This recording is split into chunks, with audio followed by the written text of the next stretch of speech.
So it's come to my attention that IGN had like a little anime awards thing or whatnot, right? And Vinland Saga season 2 won, which I'm proud of because I love Vinland Saga. But a lot of people are like confused on why Vinland Saga was the pick. And in a sense, I can get everyone's confusion, right? Vinland Saga comes back and it's like the first season is all about Vikings just fighting, right? Negativity, action, right? So I can see where a lot of people come from with this, right? I can see where it's coming. So I can I can kind of see where like people's frustration, because it's like Villain Saga comes back and it's completely different. It's about these niggas that were Vikings and now they're farming and whatnot, and it's a boring switch up to some people, right? To the people that can't understand exposition, right, and good storytelling. I'm gonna just say this right now. Villain Season 2 is a masterpiece. Villain Saga in general is a masterpiece, right? And Villain Saga to me, right, the reason why I consider it a masterpiece, just to me, this might seem kind of like corny. Like, oh, he gets his life advice from an anime. He, yeah, I do.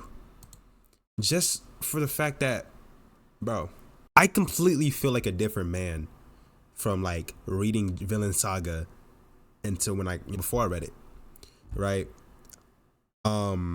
Like the first episode, we jump in and it's like we're talking about the importance of growing up too fast due to unfortunate circumstances, right? That one hit hard for me. Being a victim of single parenthood at a young age, with my mom being a single mother most of my life, I was forced to grow up faster and mature faster than the other kids who had both parents, right? They got to be a kid, in a sense. They got to remain being a kid with both parents in the household, right? And so I matured at a different rate than everyone else, and it just seems like I was on a whole different level than everybody else maturity wise, just all throughout my life. Even now, like people my age, I just feel different than them because of the circumstances I had to deal with, and I had to mature faster than the rest of my peers, right? So episode 1, we're diving into that. That's a deep theme, hits hard for a lot of people, especially a lot of young black kids who are victim to single parenthood, right? Not even just black kids, but like kids in general, right? And then we are met with Thorfinn, who has this idea of what a man should be, right?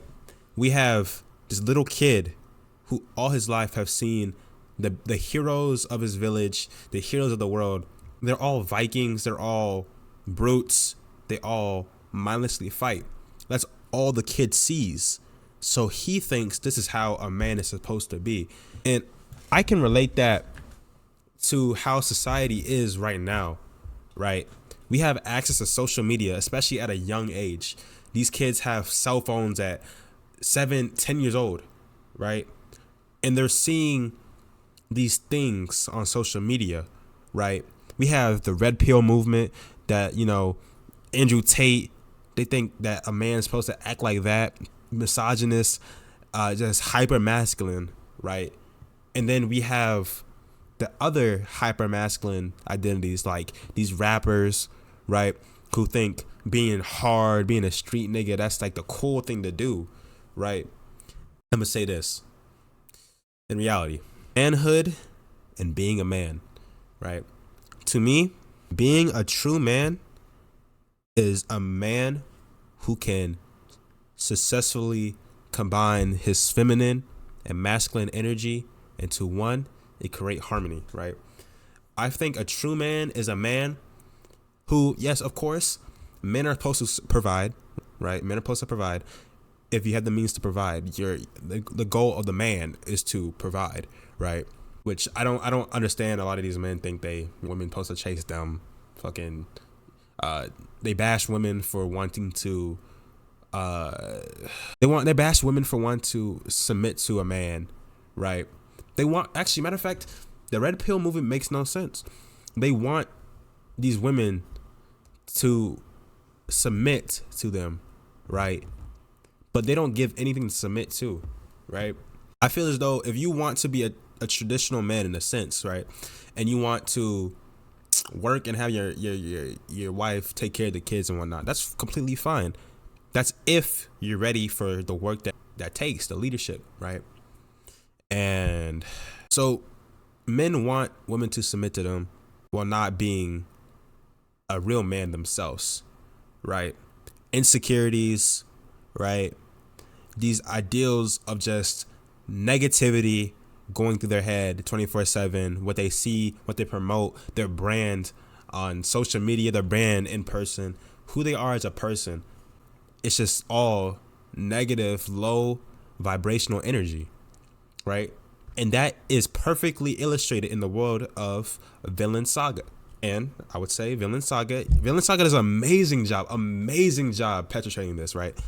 Season 2, we see Thorfinn of Valhalla with all of the dead people he has killed, all of the fighters he has fought with, right? And Valhalla is just endless battles, right? Low vibrational. I love how Vinland Saga just highlights that, right? But I'm kind of rambling, so let me back to Thor's and the idea of being a man. Like I said before, I think a man is someone who is he can be masculine in his own right. Obviously, masculine is a man. That's a man thing. You're supposed to be masculine to an extent, but a real man can also embrace his feminine energy, right? He can also embrace his feminine side and his masculine side, put it together. Because as humans, our spirits, right? We, as a man and as a woman, we are half of the true our true spiritual form. We're half of it, right? This is the idea of love. This is why we have love. We have soul ties with relationships and, sexual relations. That's what soul tying is, right? We have masculine energy and we have feminine energy, right? You want to embrace both of these to truly become complete as a person, right? And Thor's highlights this, right? When he talks to Thorfinn, right? He's telling Thorfinn, you don't have anything to prove to them, son. You don't have to be violent to prove a point. You can use your words and you can think rationally, right? And you can be softer. You can be softer, right? You can be soft without being a pushover, right? You can be soft. The soft men are the ones who truly win, right? He talks about the famous statement, I have no enemies, right? That has turned into like a meme of some sorts on TikTok, right? A meme of some sorts. But in reality, it does have a lot of truth to it. If you actually watch Vinland Saga, you can see it portray and you can see it fleshed out, right? Even in real life, you can see it fleshed out, right? The whole I have no enemies philosophy is so powerful, right? I have no enemies doesn't mean you let people walk all over you, you let people walk all over you and whatnot. No, I have no enemies truly means that yourself as an individual, you have control of your own energy, that you physically, mentally, spiritually, you have no enemies. You are just living as your own person, right? You don't let people and what they say to you, what they do to you, you don't let that taint who you are, and you don't bear any resentment towards people, right? I feel as though, right, part of maturing is realizing that shit is not really worth it, right? All of these negative encounters with people It's not worth it. Holding a grudge against someone is not worth it, right? Because all it does is bring stress to your life, right? And you're just wasting your energy. You're wasting your energy focusing on some action that somebody did to you, right?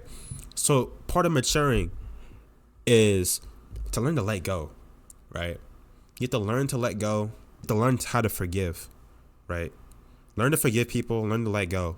Just be in control of your own energy and put it towards things that are productive for you, right?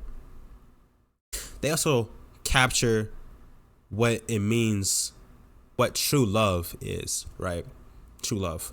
Love has been a controversial topic for me ever since I was little, right? Because growing up, I really never saw like true love, you know? Like, I've never seen any true like examples of a man and a woman, or a man and a man, a woman and a woman. Who cares? It's 2023. Everybody, love is love, right? Except pedophiles. That's weird. That's a mental illness, right? But growing up, I never saw any like healthy relationships to look up to, right? So I'm just figuring out for myself, right, what love really means me, what love really means to me, right? And being in relationships, talking to women, you know, doing all this, I really captured what it means to me, right? I think love is one of the purest forms of energy, right? The purest forms of raw energy. I feel as though love can help complete a person, and I feel like everybody deserves love, whether it's romantical love, whether it's brotherly love, whether it's friendships, whether it's with their pets, family. Everyone deserves love, right? And yes, even the people who have done wrong in society, they deserve love. Because let me tell you this right now. Everyone in society, whatever they've done, everything. A lot of criminals, right? The bad stuff they have done can be resulted from a lack of love and a lack of understanding. They didn't have people to understand them, right? So they went and lashed out, right? Or it's a mental illness they can't control, right? You are a factor of your environment, right? You grow up in a love state, right? People who grow up with more love around them, they tend to prosper more. You feel what I'm saying? But yes, love. Being in relationships, talking to people. I can't really say I loved any of them. Well, that's a lie. But yeah, but like, I feel as though truly loving a person is when you can see them with all their flaws, with all of their like insecurities, right? Their true self, not the fake self that everybody puts on for everyone else, because everybody has a fake self and they have a true self. The true self, if you fall in love with that, you love every inch of someone, whether that be their physical, or love their physical, right? All of them, all their body, love their physical being and their spiritual being. That is love, right? Being able to understand someone and read their emotions correctly. That's love. That's a form of love. Forgiveness is another form of love, right? We're all human. We all deserve second chances, right? We're all human. We're bound to make mistakes, right? Learning how to see a person the same way after they make mistakes, right? That's also love. Vinland, right? Shows that with a dynamic of Leaf and Thorfinn, right? Shows that with Leaf and Thorfinn. Leaf has cared for Thorfinn since a youngin, right? Always looked out for him a little bit, told him stories and everything. Even after seeing Thorfinn in the state he was, right? A soldier, kill people. He kept the same energy towards him. He didn't feel any malice towards him. He didn't feel any disgust towards him, because he know deep down that Thorfinn was still the same little kid. He was still scared. He was just put in unfortunate circumstances, right? And he acknowledges this, and he can forgive him, and he still wants to bring him back to his mother. It's beautiful. We have Canute, right? Canute talks about how true love is with the earth and yourself, which is, partially true, right? The earth gives to us, right? The earth gives and gives to us. It gives us food. It gives us a place to stay. It gives us all the resources we need, right? The earth gives to us in exchange that we give back to the earth when we die, right? And he says that death is what truly completes a man, which that's beautiful. That's actually, like, I've never thought of it like that. I never thought that we were in this everlasting cycle of just giving with the earth, right? And then we die, we get back to the earth. When we decompose, we give our nutrients back to the earth, right? We come from the soil, right? We rise from the soil, right? And we give ourselves back to the earth to become one with it again. And our spiritual being moves on to wherever. But Vinland Saga also talks about self-love, right? With Thorfinn, and how he feels so much regret for what he's done in the past.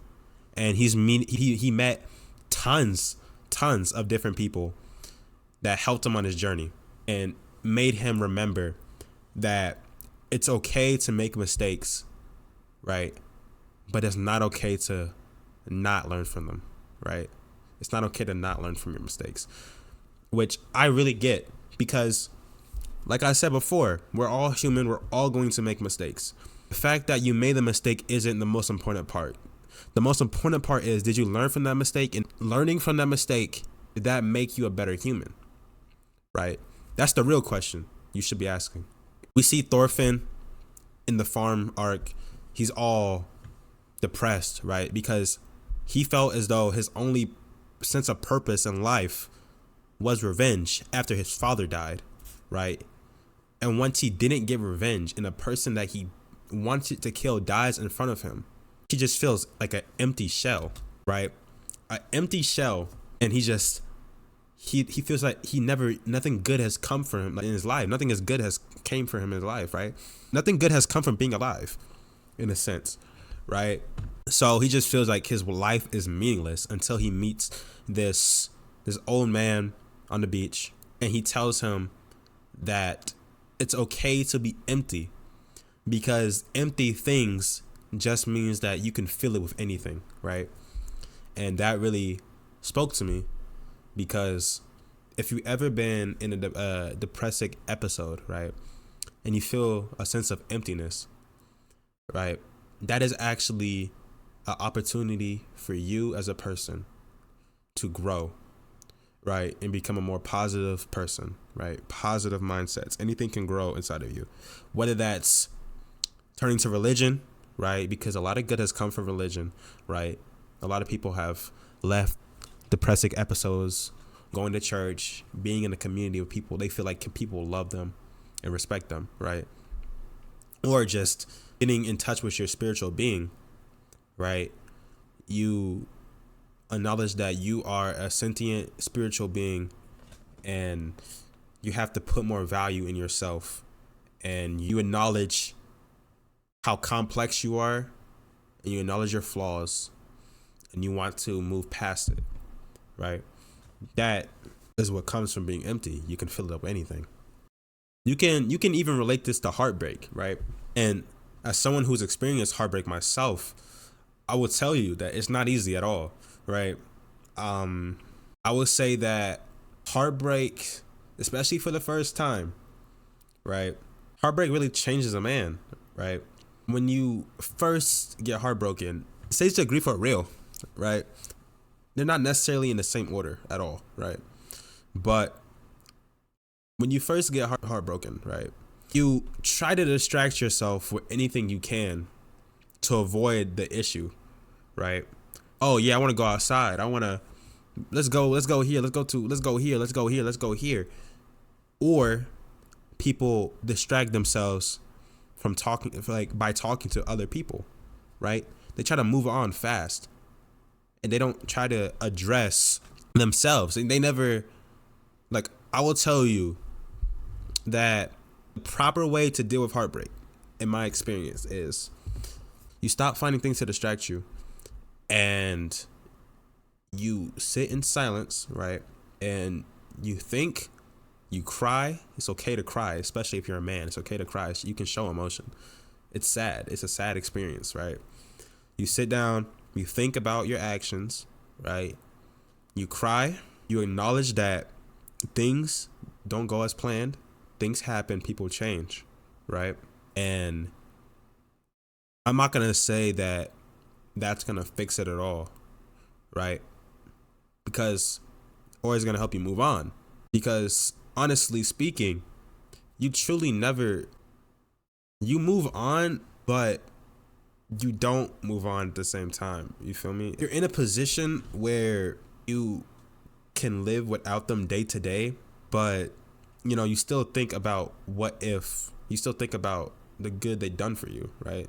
You still think about the good memories of people, because us as humans, you tend to think about good memories more than bad memories of people, right?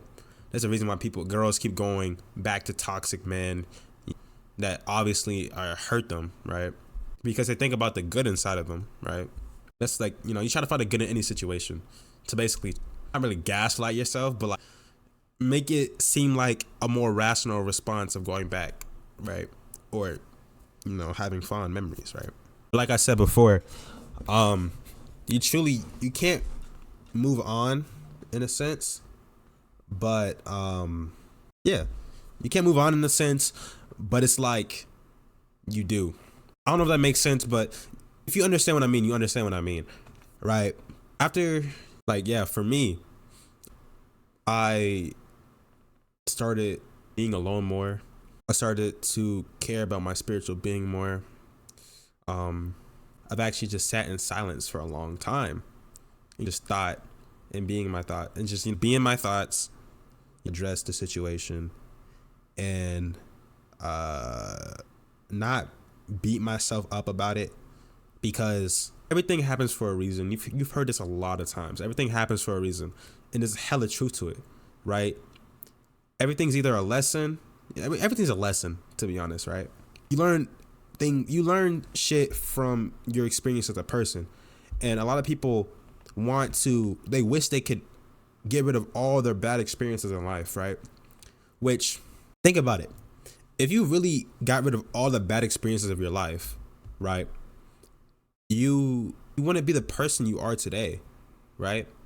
You would not be the person you are today. The person you are today is built up on all of the past experiences you had in your life. All the negatives, all the positives build you up to who you are today. All the character development, right?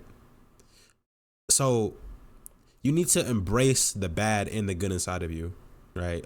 All of the bad things that happen to you, all the good things, embrace that and just appreciate who you are as a person, or who you're trying to be, right? The series also talks about forgiveness. I know. They hurt you, right? They did something that made you feel like shit. They did some stupid shit to you. I know. I've been there. I've done that, right? I've been there. I've seen it all, right? But the most important thing is, right, if you truly want to become the best version of you, you have to forgive people. You have to understand that people make decisions. You're not going to like them, right? People make decisions. People hurt people, right? You have to realize, as a human, it is not your place to judge them, right? What I mean by judge them, it's not your place to hold that grudge and hold everything against them, right? That is up to God's any higher power up there, right? That is up to them to judge them in the end, right? You want to, for your sake and your well-being, you want to learn how to forgive people, right? I know it's hard. Trust me, it was hard to forgive my father for what he some shit that he's done, right? It's hard to forgive him. But if I truly want to be the person that I talk about, if I truly want to be the best version of myself, I have to forgive people. I have to learn how to let go, right? And to be the bigger person, just for the sake of everyone, I have to learn how to give people more chances, right? I think if people show the initiative and the action behind their words, and they truly aspire to be a better person, and they truly aspire to change, I think, well, you don't owe them anything. Don't get that twisted. You don't owe them anything, right? But if you truly want to be the highest, the best of yourself, right? You want to be your best self, right? I think the best course of action is to learn to forgive and let go, right? We see this in Thorfinn and Heed, right? Thorfinn meets Heed, this one girl, right? Heed, I don't know how to say her name, right? He meets this one girl, right? He's with the Vikings, right?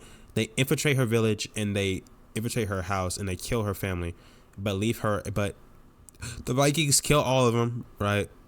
And then Thorfinn meets her in the woods and she asked him why they're doing this. And he says, I am the hunter and you are the hunted. That's all there is to it, right? She keeps this mental trauma with her throughout all her life, and now her whole life is dedicated in revenge on Thorfinn, right? She meets up with Thorfinn again. She realizes that this is the man that took everything from her, right? One of the men. And we have this whole dynamic between her and Thorfinn. Thorfinn, by this time, has already made steps of becoming a better human, right? And throughout their whole dynamic, throughout their whole time knowing each other, Thorfinn was trying to prove to her that he is a changed person and he is a better person. He's trying to be a better person, right? And they have this scene in the manga where she forgives him, and it's fucking beautiful. He's on his knees crying, and she's like, held his hand, and she forgives him. I think that forgiveness is just like such a powerful, you feel me? It just sets you above everybody else. Thorfinn, Thorfinn's also about, peaceful, cooperative, right? He believes that violence is a stain to the earth and it is unnecessary to use violence to solve every single solution, every single scenario, right? He believes that the solution to things can be handled peacefully. Thorfinn believes that peacefulness is the way to truly build bonds. There's a lot of truth to that, right? Violence is not the answer to everything at all. Like, you hear violence isn't the answer. You think it's like cliche and whatnot, right? You think it's very cliche, corny. No, there's a lot of truth to it. If more people learn how to articulate and use their words, majority of all of our problems could have been handled way better, right? Just in a general sense. War is stupid. I hate war. Is stupid. All of it. And we see this in the latest chapters of Vinland Saga, where they made it to Vinland and they're interacting with the natives and they're choosing a more peaceful approach to relationships with the natives. And we see how well Thorfinn is holding up with his relationship with the natives. He learned their language. He learned how to officially effectively communicate with both of them, both back and forth, the Vikings and the natives, right? And everything was amazing, right? Up until what happened? Violence broke out with the Vikings. The Viking chopped off one of the natives' hands, and that instigated a battle between the two and increased tensions furthermore. You can use that as like an analogy to real life. I feel as though if as soon as you add violence to any situation, you just escalated it and you just made it a bigger deal than it is, right? How a lot of people handle beef. Now, when people handle beef, their first notion is, I'm gonna shoot this nigga, I'm gonna beat this nigga ass. No. Really and truly, if you just go talk to the nigga, you can just find out that these niggas are just beefing because uh fuck this nigga's girl, right? Nigga, if you talk to the nigga and you actually thought logically, you wouldn't be mad at him. You'd be mad at the girl that was fucking both of y'all. She's the problem, right? Vice versa. Girls who fight other girls over a nigga that's not shit. Who's your brain, right? And you can clearly see that you can just be responsible, respectable niggas, right? And just come together and handle beef silently and effectively. Honestly, I've been rambling a lot. But I feel as though me rambling is just me kind of venting about how much I'm trying to capture how much I love this series and everything that is done for me, right? It's made me a better man, right? It's made me acknowledge that you don't have to be hyper masculine to be a man. You can be intact. You can be in touch with your feminine and masculine side, right? Both energies to be a better man, right? Learning how to forgive people, right? Even the people who have done me wrong, even all these people, forgive them, forget, move on with my life, right? It's taught me what love means, and it gave me a different perspective on love in general, right? Giving myself back to the earth that I take from, right? Learning about self-love, and it's okay to be empty. It's okay to feel depressed. It's okay to feel all these emotions, right? But and it's okay to feel all this, right? What matters isn't the fact that I feel this way right now. What matters is how I learn from the experiences in my life, good or bad, and how I'm going to progress as a man and as a human being, right? I'm going to apply this teachings I've learned about myself and about scenarios, and how I'm going to apply this to future use, right? And ultimately, it just made me more secure in the fact that I'm different from other people in senses, right? It's okay to be different from other people. It's okay to think differently. It's okay to move differently. It's okay to look differently, right? It's all okay, because it's who you are at the end of the day. And if people don't accept you for who you are, then those people have no room to being in your life, right? If people can't accept you for who you are at your truest, purest form, then they don't deserve to be in your life, right? It taught me the value of friendship, and your circle really matters, right? You see with Thorfinn and Einar's relationship, right? You see how Einar was with Thorfinn at his lowest, right? He taught the nigga how to enjoy life. He taught the nigga that it's not over. He taught the nigga how to persevere. And Thorfinn used the teachings of his friends, right? And he became a better man for himself. Now he's at his highest. Now he's at the top, right? That's really teaching you that the niggas that you keep around in your circle at your lowest, right? And they help boost you up to become a better person, get to eat at the table and feast with you, right? They can reap the benefits of you being a better person at the top, right? You need real ones like that, like Einar. You need niggas that keep you straight, keep you level-headed, and keep you grinding, right? And you see an example of love with Thorfinn and Gutrid. I don't know how to say her name, Gutrid, whatever, right? You see how she's a very insecure woman in a sense, right? She's insecure that she's not strong enough, right, to compete with men, right? Even though her dream is to be a sailor, she's not physically strong enough to compete with men. I forgot. Did she have body issues or something, right? She had body issues, right? So she basically had like this mental image of herself isn't what she truly is. And so she feels insecure until she meets Thorfinn. And Thorfinn makes her believe in herself, makes her love herself, right? And Thorfinn loves every part of her, right? Enough to marry her and have a child with her. And that is admirable as a man, right? I feel as though our role to our girlfriends, to our wives, is to help them build a sense of establishment and love for themselves if they don't already have it, right? You want to make your partner feel secure in their own body. You want to make your partner feel secure of who they are, right? That's just a part of your job of being a boyfriend. You should never make your partner feel insecure about anything, right? And that is another thing I took away from Vinland Saga. So ladies out there, if your nigga is making you feeling like fuck, I can't even talk.